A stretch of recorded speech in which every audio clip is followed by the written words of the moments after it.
At this time, what we'll do is we'll have a special guest who is going to come and speak with us for about 5 to 10 minutes. And he has a videotape that will play at our break. So you can go get your refreshments and then come back and see the videotape that he'll show. But Jimmy Moriarty, would you come to the microphone? Jim is a businessman from Libya, has been working and doing work in Libya for a number of years, 5 years actually, but he has been, was there in 2011 and was retained or hiding for 100 days, is that right? No, we were there part of the fact-finding commission, but you got trapped. That's the word I was looking for. He was trapped for 100 years, 100 days. He's a businessman in the oil and gas business. He had a multi-billion-dollar business, and the federal government has taken it away. He's involved in Christian missions right now, and I think he has an interesting story. We're going to give him 5 to 10 minutes to tell that story, and then after that, Regina will come and tell us what we will do during the break. Okay? Jim. This is my wife, Joanne. She was with me the whole time. I'll try to talk fast. Our whole story ties into what's been going on today. Hold the mic close, okay. We went into Libya, and we were the first non-government sponsored business to go in there in 2007.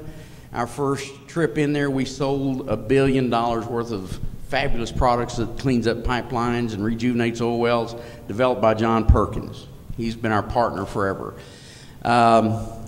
We did so much business that we needed to build new plants, and in looking for associates to build those plants, that was kind of difficult. Libya was an unknown entity. In fact, their banking system at that time, we stayed longer and we planned to the first trip, and we had to get some more dollars in there. Their international bank was Western Union.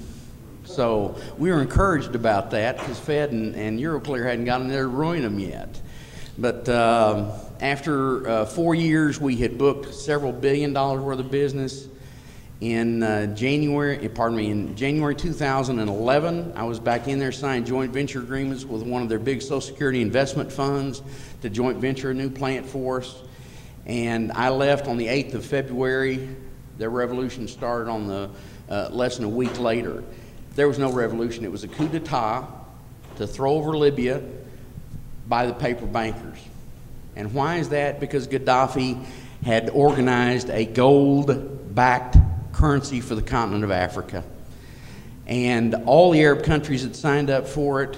Half the African Union had signed up for it.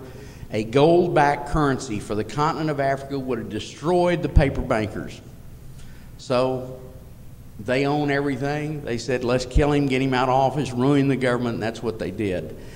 We were called back in there in April to head a non-governmental organization, fact-finding commission, and we had a terrible time. We were trapped in Libya for 100 days, ultimately captured by Al-Qaeda, sentenced to death. And God saved us with 3 miracles, and Joanne will tell you about that. Well,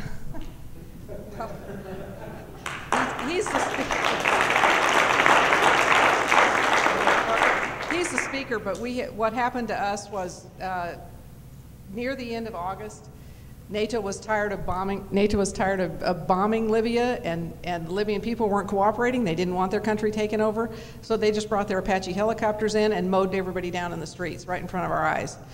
They brought in all the Al-Qaeda, just hundreds and hundreds of them, and we had no way to get out.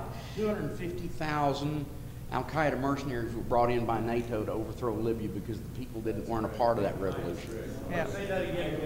Okay, NATO, U.S., UN brought in 250,000 Al-Qaeda and their associates into Libya to overthrow that government because the Libyan people were not a part of that revolution.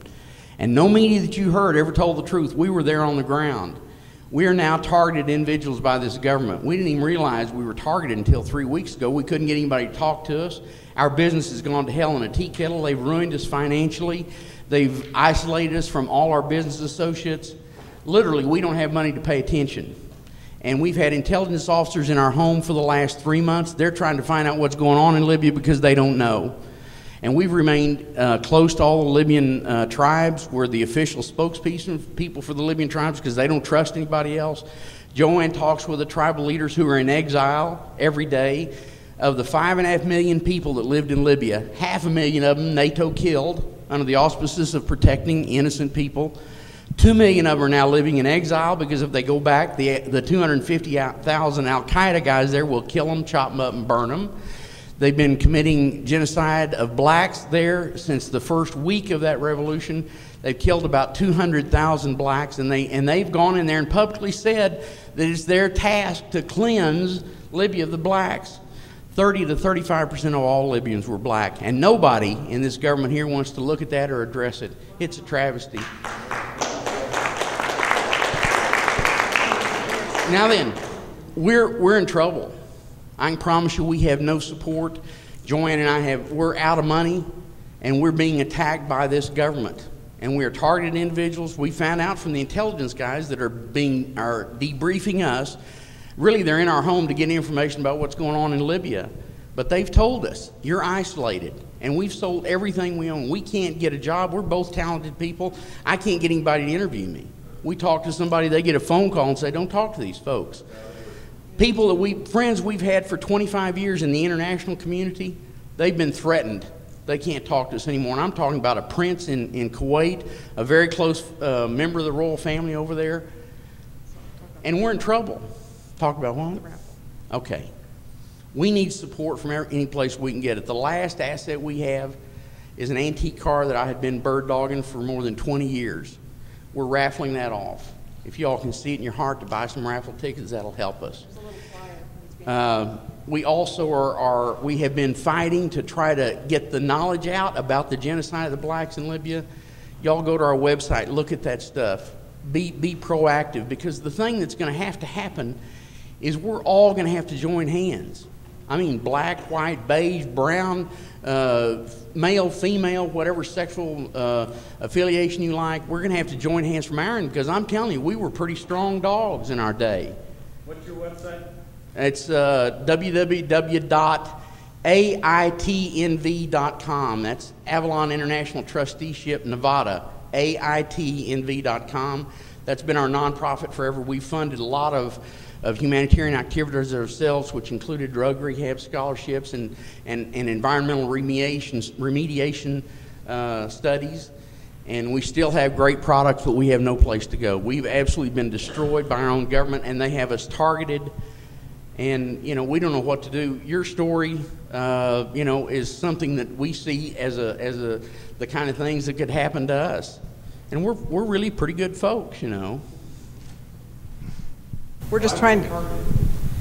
Because we saw all the NATO war crimes. We saw all the atrocities in Libya. We were eyewitnesses to them. We saw them killing people left, right, and center, blowing up hospitals, schools, clinics, water treatment plants, electric plants. They blew up the Great Man-Made River, refineries. They blocked gasoline from coming into Libya. All the military vehicles were diesel. They blocked gasoline. They blockaded medical supplies from going into Tripoli. Everything could go to the east, where Al-Qaeda, that's where they're operating out of, the east, because the radical Islamists, about 5%, these real radical, crazy so-and-sos, were in the east. And that was about 5% of the Libyan population was all that was ever behind this. And Gaddafi and that government had been trying to get rid of them forever. And, you know, the terrible thing, they'd catch a group of soldiers. If they were beige, they'd shoot them in the back of the head. If they were black, they'd cut their heads off and burn them, and then parade the bodies around. This happened the whole time while we were there. We couldn't stand it. We interviewed people. We have 200 gigabytes of proof that we brought back with us that I secreted on myself. When we came back into Houston, he was grabbed by the FBI and interrogated for 3 hours. They didn't bother me. I went down to the baggage center.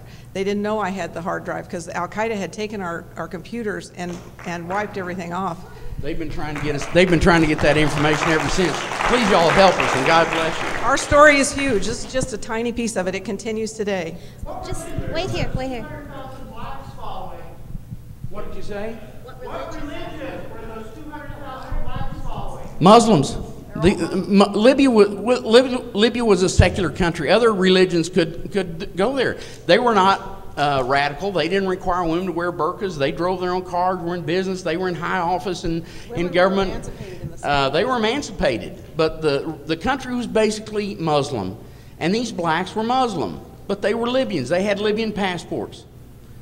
And this lie that you heard about Gaddafi was bringing them mercenaries from Africa, absolutely not true. I'm sorry. No, don't be sorry. This couple here was brought on by Pastor Broden. It was kind of an add-on to the program. So, but what I'd like to say is, Activists for Truth and Liberty, this is what we're about too. I'd like to have an event with just them, and would you all like to come if we make an event? Okay, good. Okay.